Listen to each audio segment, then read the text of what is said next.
Alors, le Rambam. Étude du jour. Sefer HaMitzvot. Alors, 28 Av 5785, commandement positif numéro 49. Il s'agit du commandement qui nous a été ordonné d'accomplir le service du jour de Yom Kippour, c'est-à-dire toutes les offrandes et les confessions qui nous sont enjointes par la Torah pour le jour du grand pardon, afin que nous soyons purifiés de tous nos péchés. C'est le rituel prévu à cet effet, la preuve que l'ensemble de ces rites énumérés dans le chapitre après la mort, constitue un seul commandement se trouvant à la fin du chapitre 5 du traité Yoma. Pour tout cérémonial du jour du grand pardon qui vient d'être énuméré dans l'ordre dans lequel il doit être fait. S'il a fait un acte avant l'autre, c'est comme s'il n'avait rien fait. Toutes les dispositions concernant ce commandement ont été expliquées dans le traité consacré à ce sujet, le traité Yoma. Amen, on passe à Tropakim. Alors, 28 Av 5785, c'est Sefer Avoda, loi relative au service du jour de Kippour, introduction, chapitre 1.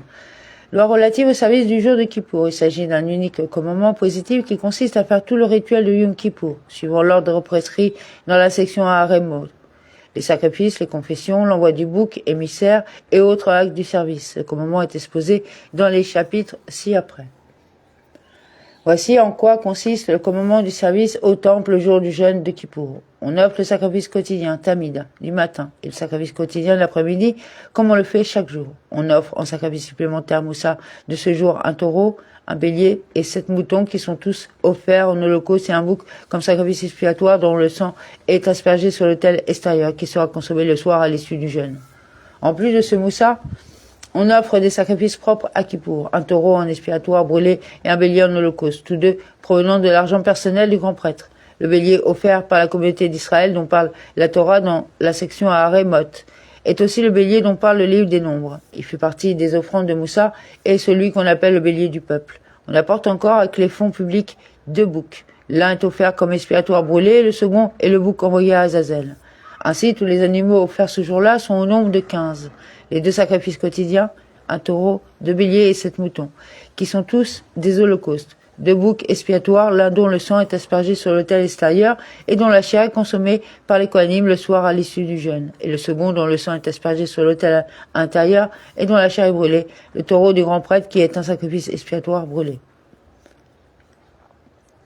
Le service sacerdotal qui se rapporte aux 15 animaux offerts en ce jour n'est effectué que par le grand prêtre exclusivement. Que celui-ci ait été investi dans sa fonction en étant oint avec l'huile d'onction ou qu'il ait été investi seulement en revêtant les 8 vêtements du grand prêtre. Lorsque Kippour tombe à Shabbat, même le sacrifice habituel du Moussa de Shabbat n'est offert que par le grand prêtre. Il en va de même pour toutes les autres étapes du service en ce jour, comme la commission de l'encens quotidien et l'allumage des lampes du candélabre. Tous les actes du service en ce jour doivent être effectués par le grand prêtre et celui-ci doit être marié, ainsi qu'il est dit. Et il fera expiation pour lui-même et pour sa maison. Sa maison, c'est sa femme. 7 jours avant Kippour, on sépare le grand prêtre de sa maison pour l'isoler dans sa loge située dans le temple. C'est là une règle transmise oralement depuis Moïse notre maître. On l'isole également de sa femme durant ces 7 jours de peur qu'elle ne se trouve nida au cours de rapport. Il sera alors impur pendant 7 jours et ne pourra effectuer son service le jour de Kippour. Par ailleurs, on prépare un autre grand prêtre destiné à le remplacer, de sorte qu'en cas de disqualification du grand prêtre, en fonction, le second servira à sa place. Lorsque le grand prêtre, en fonction, devient disqualifié et que cette disqualification se produise avant l'offrande du sacrifice quotidien du matin ou après qu'il a offert son sacrifice, le remplaçant n'a pas besoin d'être intronisé, en revêtant les 8 vêtements suivant la procédure habituelle. Mais c'est l'accomplissement du service de Kippour qu'il investit dans sa nouvelle fonction. Il commence immédiatement à l'étape du service où le précédent s'est arrêté. Une fois que le jour de Kippour est passé, le premier grand prêtre reprend ses fonctions et le second est écarté. Toutes les obligations relatives au rang du grand prêtre continueront de lui incomber, mais il ne pourra pas servir dans le temple en tant que grand prêtre. Toutefois, s'il a servi dans le temple en tant que grand prêtre, son service est valable. Et c'est le premier grand prêtre meurt, ce second est nommé à sa place. Durant la période des 7 jours où on isole le grand prêtre de sa maison, on l'asperge de l'eau mélangée au sang de la vache aux rousses au 3e jour de son isolement, au 7e qui est la veille de Kippour, cela de peur qu'il ne soit devenu impur par contact avec un mort sans le savoir. Et si ce 3e ou 7e jour tombe un Shabbat, on repousse l'aspersion. Pendant 7 jours, on habitue le grand prêtre aux étapes du service quotidien qu'il devra faire aussi le jour du Kippour. Il fait l'aspersion du sang des sacrifices quotidiens, brûle l'encens, nettoie et allume les lampes du candélabre, fait brûler les membres du sacrifice quotidien sur l'autel afin qu'ils soient exercés au service le jour du Kippour. On met à son service des anciens qui font partie des anciens du grand tribunal, le Sanhédrin, qui lisent devant lui les textes de la Torah de circonstances. Ils lui enseignent le service de Kippour et l'ordre dans lequel il s'effectue. Ils lui disent alors, mon maître, grand prêtre, lis toi-même le texte à haute voix. Peut-être as-tu oublié certaines lois, ou peut-être n'as-tu jamais appris telle chose. La veille de Kippour, au matin, on l'emmenait à la porte est et on faisait passer devant lui des taureaux, des béliers, des moutons, afin qu'il reconnaisse ces animaux et se familiarise avec le service de Kippour. Pendant ces 7 jours, on ne lui interdisait aucun mets et aucune boisson. Mais la veille de Kippour, durant le repas à l'approche du soir, on ne le laissait pas manger beaucoup, parce que l'excès de nourriture entraîne le sommeil. Et on ne le laissait pas dormir par crainte d'une pollution nocturne qui lui aurait interdit de servir dans le temple en ce jour. On ne lui donnait pas non plus à manger des aliments susceptibles d'entraîner une émission de semences, comme des œufs, du lait chaud ou autre chose semblable. À l'époque du Second Temple, s'est développée l'hérésie au sein d'Israël et sont apparus les Sadducéens, puissent-ils disparaître bientôt, qui ne croient pas en la Torah orale. Ceux-là prétendaient que l'encens du jour de Kippour devrait être déposé sur le feu dans le cale à l'extérieur du rideau qui sépare le Kodesh du Saint des Saints et que lorsque la fumée commençait à monter, on introduisait l'encens dans le Saint des Saints. Et ce, en raison du verset « Dieu dit à Moïse, parle à Aaron ton frère, qui n'entre pas à toute heure dans le sanctuaire, à l'intérieur du rideau. Face au couvercle qui est sur l'arche, et il ne mourra pas. C'est seulement lorsqu'il viendra avec un nuage d'encens que j'apparaîtrai au-dessus du couvercle de l'arche. » Il disait qu'il s'agit du nuage déjà formé par la combustion de l'encens. Mais la tradition orale enseigne qu'on ne place l'encens sur le feu qu'à l'intérieur du Saint des Saints devant l'arche, ainsi qu'il est dit, il mettra l'encens sur le feu devant l'Éternel. C'est-à-dire dans le Saint des Saints et non dans le Hécal, étant donné qu'on craignait à l'époque du Second Temple que le grand prêtre puisse tendre vers l'hérésie, on le faisait juste jurer la veille de Kippour en ces termes. Mon maître, le grand prêtre, nous sommes les mandataires du tribunal et tu es notre mandataire et le mandataire du tribunal. À ce titre, nous te faisons jurer au nom de celui qui a fait résider son nom dans ce temple que tu ne changeras rien à tout ce que nous t'avons enseigné. Et il s'écartait en pleurant parce qu'on avait pu le suspecter d'hérésie, et eux s'écartaient en pleurant parce qu'ils avaient suspecté un homme dont ils ne peuvent connaître les intentions réelles et qui peut-être n'a aucune déviance en son cœur.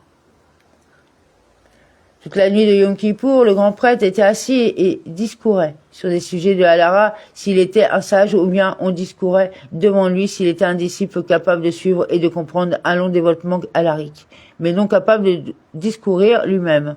S'il était habitué à lire les Écritures, il lisait lui-même. Sinon, on lisait devant lui, cela afin qu'il ne s'endorme pas. Et que lisait-on devant lui? Des extraits des hiéroglyphes. S'il commençait à somnoler, les jeunes lévites venaient claquer des doigts devant lui et lui disaient « Mon maître, le grand prêtre, mets-toi debout et rafraîchis-toi un peu en posant tes pieds sur le sol, afin qu'il ne s'endorme pas. » On restait assis à l'occuper jusqu'à ce qu'il arrive l'abattage du sacrifice quotidien du matin.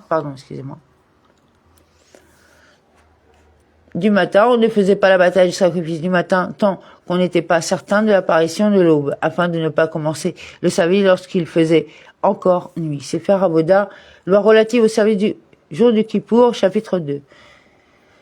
Tout le rituel des sacrifices quotidiens et du moussa de ce jour est effectué par le grand prêtre revêtu de ses habits d'or, c'est-à-dire les 8 vêtements traditionnels du grand prêtre dont une partie comprend de l'or. Tout le rituel spécifique au jour de Kippour est effectué par le grand prêtre lorsqu'il porte les vêtements blancs. Le rituel propre à ce jour comprend le rituel relatif au taureau du grand prêtre et aux 2 boucs, dont l'un est le bouc envoyé à Azazel, et la combustion de l'encens dans le Saint des Saints. Tous ces actes sont effectués par le grand prêtre revêtu des vêtements blancs. À chaque fois que le grand prêtre change de vêtements au cours du service, c'est-à-dire qu'il retire les vêtements qu'il porte et revêt d'autres vêtements, il doit s'immerger dans un bain rituel, migvé, ainsi qu'il est écrit. Il quittera les vêtements de lin dont il s'était vêtu. Il baignera son corps dans l'eau en lieu saint et revêtira ses vêtements. Au total, le grand prêtre s'immerge 5 fois et se sanctifie les pieds et les mains 10 fois au cours de la journée. Comment cela? Au commencement, il ôte les vêtements profanes et qu'il porte et s'immerge, puis il sort du migvé, s'ensuit, il se revêt les vêtements d'or, puis il se sanctifie les mains et les pieds. Il offre le sacrifice quotidien, fait brûler l'encens quotidien du matin, il nettoie et rallume les lampes du candélabre, fait brûler sur l'autel extérieur les membres de l'agneau offert au sacrifice quotidien, ainsi que les ravitine et les libations qui accompagnent le sacrifice. Puis il offre le taureau et les 7 moutons qui constituent l'offrande de Moussa de ce jour. Ensuite, il se sanctifie les mains et les pieds, ôte ses vêtements d'or, s'immerge, sort du mikvé, s'essuie et revêt les vêtements de lin blanc. Il se sanctifie les mains et les pieds et fait tout le service spécifique au jour de Kippour, les confessions en apposant ses mains sur les sacrifices, le tirage au sort, l'aspersion du sang du taureau et du bouc expiatoire à l'intérieur, c'est-à-dire dans le Saint des Saints. Puis sur le rideau et sur l'autel à l'intérieur dans le hécal, la confession de l'encens dans le Saint des Saints. Il confie le bouc au Kohen chargé de l'envoyer à Azazel, extrait les parties sacrificielles du taureau et du bouc offerts en expiatoire brûlé et remet ce qui reste de la chair du taureau et du bouc au Kohanim pour qu'on les brûle hors de Jérusalem. Ensuite, il se sanctifie les mains et les pieds, ôte les vêtements de lin blanc et s'immerge. Il sort du mikvé, s'essuie et revêt les vêtements d'or. Puis il se sanctifie les mains et les pieds. Il offre ensuite le bouc expiatoire du Moussa du jour ainsi que son bélier à lui et le bélier du peuple, qui sont des holocaustes. Il brûle sur l'autel extérieur les parties sacrificielles du taureau et du bouc, dont les restes sont brûlés, puis offre le sacrifice quotidien de l'après-midi. Ensuite, il se sanctifie les mains et les pieds, ôte ses vêtements d'or et s'immerge. Il sort du mikvé, s'essuie et revêt les vêtements de lin blanc. Il se sanctifie les mains et les pieds, puis entre à nouveau dans le Saint des Saints, pour en sortir la cuiller et la pelle. Ensuite, il sanctifie les mains et les pieds, ôte les vêtements de lin blanc et s'immerge. Il sort du mikvé, s'essuie et revêt des vêtements d'or. Il se sanctifie les mains et les pieds et fait brûler l'encens quotidien de l'après-midi. Puis il procède au nettoyage et à l'allumage des lampes de l'après-midi. Ensuite, il se sanctifie les mains et les pieds et ôte les vêtements d'or et revêt alors ses vêtements profanes. Il s'en va pour rentrer chez lui. Toutes ces immersions et ces sanctifications se font uniquement dans le temple, ainsi qu'il est dit. Il baignera son corps dans l'eau dans un lieu saint, à l'exception de la première immersion qu'il a le droit de faire dans un endroit non sanctifié, car elle n'est pas commandée par la Torah, mais uniquement par ordre rabbinique et a pour seul but d'appeler son attention de sorte que s'il se souvient d'une impureté, il s'en débarrassera en s'immergeant avec l'intention de se purifier. Tout grand prêtre qui ne s'est pas immergé lors du changement de vêtements ou qui ne s'est pas sanctifié pieds et mains avant de changer de vêtements ou avant de reprendre le service après le changement de vêtements et à savoir l'état. Son service est tout de même valable. Si le grand prêtre est âgé ou malade et ne peut pas s'immerger dans l'eau froide, on chauffe depuis la veille des blocs de fer que l'on jette dans l'eau le matin de Kippour afin d'en atténuer la froideur. Les interdictions rabbiniques liées au Shabbat ne s'appliquant pas dans le temple, où on mélange de l'eau chaude chauffée depuis la veille à l'eau du mikvé jusqu'à ce que la froideur soit atténuée. Chaque jour, le grand prêtre se sanctifie les mains et les pieds avec l'eau de la cuve, Kior, comme tous les autres prêtres. Mais le jour de Kippour, il se sanctifie mains et pieds avec l'eau d'une cruche en or, en raison de son honneur en ce grand jour. Chaque jour, les Kohanim montent sur l'autel par le côté et de la rampe et ils redescendent par le côté ouest. Le jour de Kippour, ils montent et descendent par le milieu et marchent devant le grand prêtre, afin de lui faire honneur. Chaque jour, celui qui a gagné le mérite d'apporter la pelle de braise incandescente prise de l'autel extérieur sur l'autel intérieur pour la combustion de l'encens utilise une pelle en argent pour prendre les braises sur l'autel extérieur. Puis il les transvase dans une pelle en or. Le jour de Kippour, le grand prêtre prend les braises directement dans une pelle en or, et c'est avec cette même pelle qu'il entre dans le hécal. Cela afin de ne pas le fatiguer par des manipulations supplémentaires. Chaque jour, la pelle d'argent utilisée avec une contenance de 4 caves. Chaque jour, la pelle utilisée était lourde. Le jour de Kippour, ils utilisaient une pelle légère aux parois plus fines. Chaque jour, le manche de la pelle utilisée était courte. Le jour de Kippour, ils utilisaient une pelle avec un manche long, afin de lui permettre de placer le long manche sous son bras et de s'aider de celui-ci pour la transporter de sorte qu'il ne se fatigue pas. Chaque jour, il y avait 3 bûchers sur l'autel. Le jour de Kippour, il y en avait 4. On ajoutait un bûcher pour embellir l'autel et lui donner plus de splendeur. Concernant le verset de la Torah, il fera expiation pour lui, pour sa maison et pour toute l'assemblée d'Israël. La tradition orale enseigne qu'il est ici question de la confession verbale du grand prêtre et non de l'expiation faite par l'application du sang du sacrifice. Tu apprends donc des termes de ce verset que le grand prêtre se confesse 3 fois en ce jour. Une première fois pour lui-même, une seconde fois pour lui-même et tous ses frères et les Kohanim, et ces 2 confessions étant dites en plaçant les mains sur son taureau expiatoire à lui, et une 3e confession est dite au nom de tout Israël en plaçant les mains sur le bouc émissaire. Il mentionnait le nom de Dieu 3 fois dans chacune de ses confessions. Que disait-il? Ô Dieu, j'ai fauté par inadvertance, j'ai fauté volontairement, j'ai fauté par rébellion devant toi, de grâce Dieu. Pardonne les fautes involontaires, les fautes délibérées et les fautes par rébellion que j'ai commise devant toi, etc. Ainsi qu'il est dit. Car en ce jour, il fera expiation sur vous pour vous purifier de toutes vos fautes. Devant l'Éternel, vous serez purifiés. Il a donc mentionné 3 fois le nom de Dieu dont dans cette confession. Il en fait de même pour chacune des 3 confessions, et lorsqu'il pose le sort sur le bouc expiatoire, il dit « en expiatoire pour Dieu ». Ainsi, le grand prêtre mentionne au total 10 fois le nom de Dieu en ce jour. À chaque fois, il mentionne le nom de Dieu tel qu'il s'écrit, c'est-à-dire le nom explicite. Initialement, le grand prêtre élevait la voix lorsqu'il prononçait le nom de Dieu de sorte que tous pouvaient l'entendre. Mais lorsque les impudents se sont multipliés, les sages instituèrent de le dire à voix basse. Le grand prêtre prononçait alors le nom en l'avalant dans une mélodie de sorte qu'il ne puisse pas être distingué même par les autres Kohanim. Tous les Kohanim et le peuple qui était présent dans le parvis lorsqu'ils entendaient le nom explicite sorti de la bouche du grand prêtre avec sainteté et pureté, s'agenouillaient, se prosternaient et tombaient face contre terre et s'écriaient « Béni soit à jamais le nom de son règne glorieux ». Comme le dit le verset, car c'est le nom de Dieu que je proclame. Rendez hommage à notre Dieu. Dans ces 3 confessions, il s'arrangeait pour terminer l'énoncé du nom en même temps que l'assistant terminait cette bénédiction et leur disait « Vous serez purifiés ». La confession de Yom Kippour et la confession lors des offrandes de taureaux qui sont brûlés peuvent être prononcées à tout moment de la journée. Sefer Avoda, loi relative au service du jour de Kippour, chapitre 3. Il y a 2 sortes. Sur l'un est inscrit à Dieu, et sur l'autre est inscrit Azazel. Ces sorts peuvent être faits en toute matière, bois, pierre ou métal. Mais il ne doit pas y en avoir un grand et un petit, un en or et un en argent. Il doit être identique. Ils étaient initialement faits en bois, et à l'époque du Second Temple, on les faisait en or. On dépose les 2 sorts dans une urne qui peut contenir à peine 2 mains, afin que le grand prêtre y plonge ses 2 mains sans pouvoir choisir ce qu'il prend. Cette urne n'était pas sanctifiée et était faite en bois. On l'appelle kalpi. Où le grand prêtre procède-t-il au tirage des sorts? Dans la partie est du parvis au nord de l'autel. On pose l'urne à cet endroit et on place les 2 boucs, le visage vers l'ouest, le dos vers l'est. Le grand prêtre s'approche avec sa droite l'assesseur, Ségan, et à sa gauche le chef de la famille, des Kohanim en fonction. Les 2 boucs sont devant lui, l'un à sa droite et l'autre à sa gauche.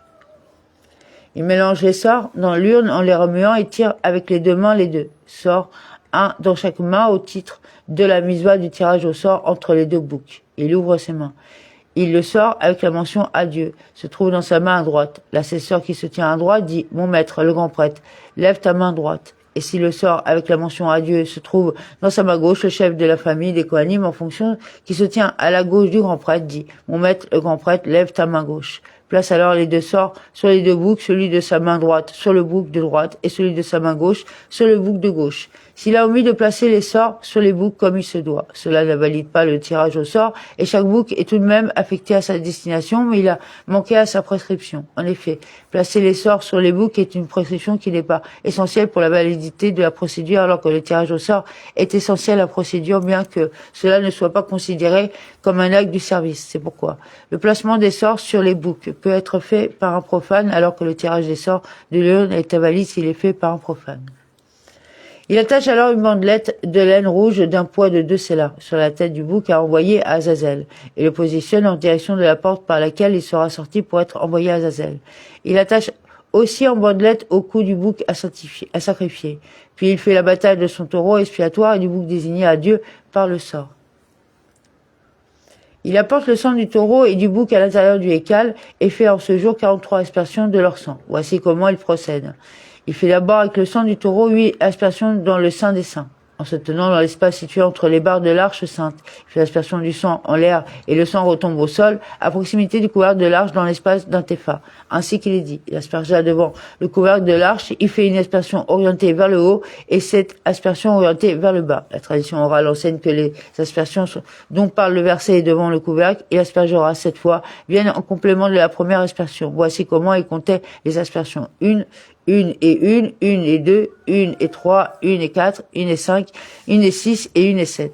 Pourquoi comptait-il de cette façon? De peur qu'il oublie et n'en vienne à compter la première aspersion parmi les 7. Ensuite, il fait aspersion du sang sur le bouc 8 fois, entre les barres de l'arche sainte, 1 fois vers le haut et 7 fois vers le bas, en les comptant de la même façon que les aspersions de sang du taureau. Il procède ensuite à 8 aspersions du sang du taureau dans le hékal, en direction du rideau qui sépare le Kodesh du Saint des Saints, en faisant une aspersion vers le haut et 7 aspersions vers le bas. Car c'est ainsi qu'il est dit à propos du sang du taureau aspergé à l'intérieur du Saint des Saints. Sur le couvercle de l'arche et devant le couvercle, ce qui indique qu'il fait aspersion du sang vers le haut et vers le bas. Puis le verset continue, ainsi il fera de même dans la tente d'assignation, c'est-à-dire dans le hécal. Et il compte ces aspersions de la même façon que celles qu'il a comptées à l'intérieur du Saint des Saints. Puis il asperge ainsi le sang du bouc de la même façon 8 fois en direction du rideau, une fois vers le bas et 7 fois vers le bas. Une fois vers le haut et 7 fois vers le bas. Car c'est ainsi qu'il est dit concernant le sang du bouc qu'il fera avec son sang, comme il l'aura fait avec le sang du taureau. Et il compte ces aspersions comme celles qu'il a comptées à l'intérieur du Saint des Saints. Pour toutes ces aspersions vers le rideau et vers le couvercle de l'arche, il ne cherche ni à viser le haut du rideau ou du couvercle, ni le bas de l'un ou de l'autre. Mais il lance le sang comme quelqu'un qui frappe avec bâton. Après quoi, il mélange les deux sangs, le sang du taureau et le sang du bouc, et fait 4 aspersions des deux mélanges ensemble sur les 4 coins de l'autel d'or qui est dans le hécal, et 7 aspersions sur le dessus de cet autel. Pour toutes ces 43 aspersions, il trempe son doigt dans le sang. Il trempe son doigt pour chaque aspersion. Il ne doit pas faire 2 aspersions en ayant trempé son doigt une fois. Le reste des sangs est versé sur le soubassement ouest de l'autel extérieur. Ensuite, il envoie le bouc vivant destiné à Azazel en le confiant à un homme désigné à cet effet depuis la veille pour l'emmener jusqu'à une falaise située dans un lieu désertique. Tout juif était apte à amener le bouc jusqu'à la falaise, mais les grands prêtres s'étaient donné pour leur règle de confier cette tâche à un Cohen uniquement et ne laissaient pas un simple Israélite l'emmener. Des pavillons ont été disposés sur la route depuis la sortie de Jérusalem jusqu'à l'entrée du désert. Dans chacun de ces pavillons, un ou plusieurs hommes passaient le jour de Kippour depuis la veille afin d'accompagner le messager d'un pavillon à l'autre. Dans chacun des pavillons, on disait au messager, voilà devant toi de la nourriture et de l'eau. S'il s'était affaibli et avait besoin de manger, il mangeait. Mais personne n'a jamais eu besoin. Les personnes présentes dans le dernier pavillon l'accompagnaient et s'arrêtaient à la limite du Shabbat. Depuis leur pavillon, et restaient à la regarder de loin. Que faisait-il alors? Arrivé à la destination, il coupait en deux la bandelette de laine rouge attachée aux cornes du bouc. Il nouait une moitié à un rocher et l'autre moitié il la nouait entre les 2 cornes du bouc. Puis il poussait le bouc à reculons dans le vide et le bouc dégringolait. Il n'était pas arrivé à la moitié de la falaise que ses membres s'étaient séparés. Le messager revenait alors jusqu'au dernier pavillon et il demeurait jusqu'au soir. On faisait des postes d'observation le long de la route et lorsque le messager arrivait à la falaise, on agitait les fanions afin que l'on sache qu'à Jérusalem que le bouc était parvenu au désert et que le grand prêtre soit informé qu'est venu le moment de lire la Torah. Après avoir envoyé le bouc entre les mains du messager, le grand prêtre s'occupe à nouveau du taureau et du bouc sacrifié dont il a aspergé les sangs à l'intérieur du Saint des Saints et du hécal.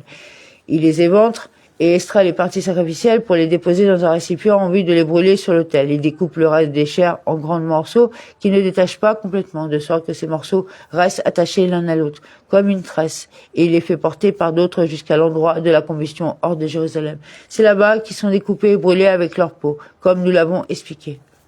Une fois le bouc arrivé au désert, le grand prêtre sort dans la cour des femmes pour lire la Torah pendant qu'il est en train de lire. On brûle le taureau et le bouc à l'endroit descendent hors de Jérusalem. C'est pourquoi celui qui assiste à la lecture du grand prêtre ne peut pas voir la combustion du taureau et du bouc. Cette combustion peut être faite par un non-Cohen comme nous l'avons expliqué. La lecture de la Torah par le grand prêtre ne fait pas partie du service sacerdotal, et c'est pourquoi s'il veut la faire avec ses vêtements blancs personnels, il peut lire ainsi. Et s'il veut lire en gardant les vêtements de lin blanc du service, il peut aussi bien que la lecture ne fasse pas partie du service sacerdotal, car il est permis de tirer profit des vêtements sacerdotaux, mais en dehors du culte, comme nous l'avons expliqué. Comment se déroule la lecture de la Torah par le grand prêtre? Le grand prêtre est assis dans la cour des femmes et tous sont debout devant lui. Le bedeau de la synagogue prend le rouleau de la Torah et le transmet à l'administrateur de la synagogue, qui à son tour le transmet à l'assesseur du grand prêtre, qui le transmet au grand prêtre. Celui-ci se lève et reçoit le rouleau. Il lit, debout, la section à Rémoth, puis le passage qui commence par les mots, mais le 10e jour, dans la section des fêtes jusqu'à la fin du sujet. Il roule ensuite le rouleau de la Torah, le prend contre lui et déclare, il est écrit dans ce rouleau plus que ce que j'ai lu devant vous. Et il récite ensuite par cœur le passage, et le 10e jour, du livre des Nombres jusqu'à la fin du sujet. Pourquoi le récite-t-il par cœur? Car on ne roule pas le rouleau de la Torah en public pour passer d'un passage à un autre, par honneur pour la communauté. Et pourquoi ne lirait-il pas cette 3e section dans un autre rouleau de la Torah? Car une seule personne ne doit pas lire un seul sujet dans 2 rouleaux de la Torah, pour ne pas jeter le discrédit sur la validité du premier rouleau. Au moment de lire, il récite les bénédictions qui précèdent et suivent la lecture comme on le fait à la synagogue. Il ajoute ensuite 7 bénédictions supplémentaires que voici. 1. Retsé, agré, ô Éternel notre Dieu, 2. Modim, nous sommes reconnaissants envers toi. 3. Sélah, pardonne-nous notre Père, car nous avons péché.